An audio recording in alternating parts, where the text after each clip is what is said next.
আমার শ্বশুরের এত টাকা পয়সা, এত বাড়ি গাড়ি থাকা সত্ত্বেও আমাকে আমার হাজবেন্ড এত ভালোবাসা সত্ত্বেও আমি কেন আমার হাজবেন্ডকে ডিভোর্স দিতে হলো? আমার বয়স যখন 18 তখন পারিবারিকভাবে আমার বিয়ে হয়। ধনী পরিবার, ইসলামী পরিবার দেখে আমাকে বিয়ে দেয়। তারা সবাই বেশ ধার্মিক। শ্বশুরের নিজস্ব একটা মাদ্রাসা আছে, শহরে 5 তলা বাড়ি, শাশুড়ি ননদ সবাই পর্দা করে চলাফেরা করে। কাজী বাড়ির মেয়ে আমি, তাই ধার্মিক মিল দেখে আমাকে বিয়েটা দেওয়া হয়, অনেক যাচাই বাছাই করে। বিয়ের পর কিছুদিন যেতেই আমি আমার হাজবেন্ডের মধ্যে একটা পরিবর্তন লক্ষ্য করলাম। অনেক রাত পর্যন্ত বাসার বাইরে থাকে, বিভিন্ন কাজের বাহানা দিয়ে নানুর বাড়ির নাম করে রাতে বাসায় আসে না।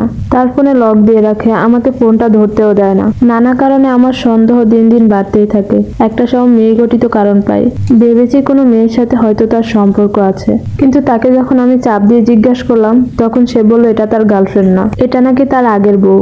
আমার সাথে বিয়ে ঠিক হওয়ার 1 সপ্তাহ আগে সে গোপনে একটা হিন্দু মেয়ের সাথে কাবিন করে রাখে। ব্যাপারটা এমন নয় সে আমাকে পছন্দ করে না, সে নিজেই আমাকে পছন্দ করে বিয়ে করেছে। হিন্দু মেয়ে বিয়ে করেছে এটা শুনলে পরিবারে এবং কি সমাজের মানুষের কাছে তার দুর্নাম হবে, তাই সে সামাজিকভাবে অনুষ্ঠান করে আমাকে বিয়ে করেছে। তার কাছে জানতে চাইলে সে আমাকে বলে সে হিন্দু মেয়েটিকে অনেক বেশি ভালোবাসে, মেয়েটার তেমন কেউ নেই, তাই সে বিয়ে করেছে। এদিকে সে বলছে সে নাকি আমাকে অসম্ভব ভালোবাসে, সে কাউকে ছাড়বে না, দুজনকে নিয়ে সংসার করবে। আমি আমার পরিবারকে জানাইনি, কারণ তখন আমি 2 মাসে প্রেগনেন্ট। আমি তাকে অনেক বুঝাইছি আমি আমার বাবার বড় মেয়ে, অনেক আদরের। আমার পরিবার এটা কখনোই মেনে নিবে না। আমি তাকে বলেছি তুমি যে কোনো একজনকে চয়েস করো, ওই মেয়েকে ছেড়ে দিলে আমি থাকবো, কাউকে কিচ্ছু বলবো না, কারণ আমার পেটে তোমার বাচ্চা। তার এক কথা, সে আমাকেও ছাড়বে না, ওই মেয়েকেও ছাড়বে না। এই নিয়ে আমাদের মধ্যে অনেক বেশি অশান্তি হয়। আমি বাবার বাড়িতে আসলে সেও এসে পড়ে। আমি তার সাথে অশান্তি করে পেলে আমার মা আমাকে জোরে একটা থাপ্পড় দেয়, কেন আমি জামাইয়ের সাথে অশান্তি করি। তারপর বাধ্য হয়ে আমি মাকে সবটা জানাই।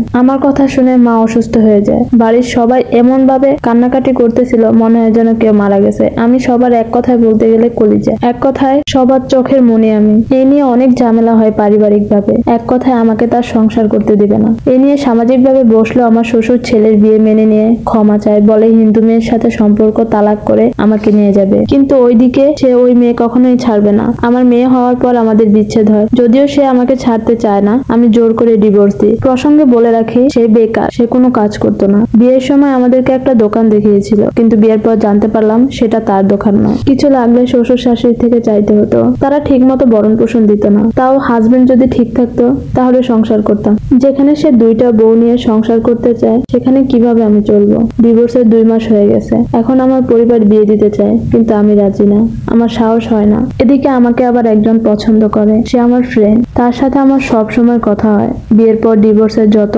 অশান্তি, যত মানসিক শান্তি, মানসিক সাপোর্ট সে আমাকে করে। একটা সময় সে আমাকে প্রপোজ করে, বিয়ে করতে চায়। আমার পরিবার এটাতে রাজি নেই, সে এখনো পড়ালেখা করে। আমার পরিবারের ধারণা সে এখনো ছোট, তার বয়স কম, তার এখন এগুলো আবেগ। যখন সে আস্তে আস্তে আরো বড় হবে, ম্যাচুরিটি আসবে তার ভিতরে, তখন তার ভিতরে চেঞ্জ আসবে, আবেগ থাকবে না। এসব মনে করে আমার ফ্যামিলি এখানে বিয়ে দিতে চাচ্ছে না। আমার পরিবার চায় আমাকে একজন সেটেল, একজন এস্টাবলিশ ছেলের কাছে বিয়ে দিতে, যার কাছে বিয়ে দিলে আমি আমার মেয়েটাকে নিয়ে ভালো থাকবো, সুখে থাকবো, শান্তিতে থাকবো। এখন আমার কি করা উচিত?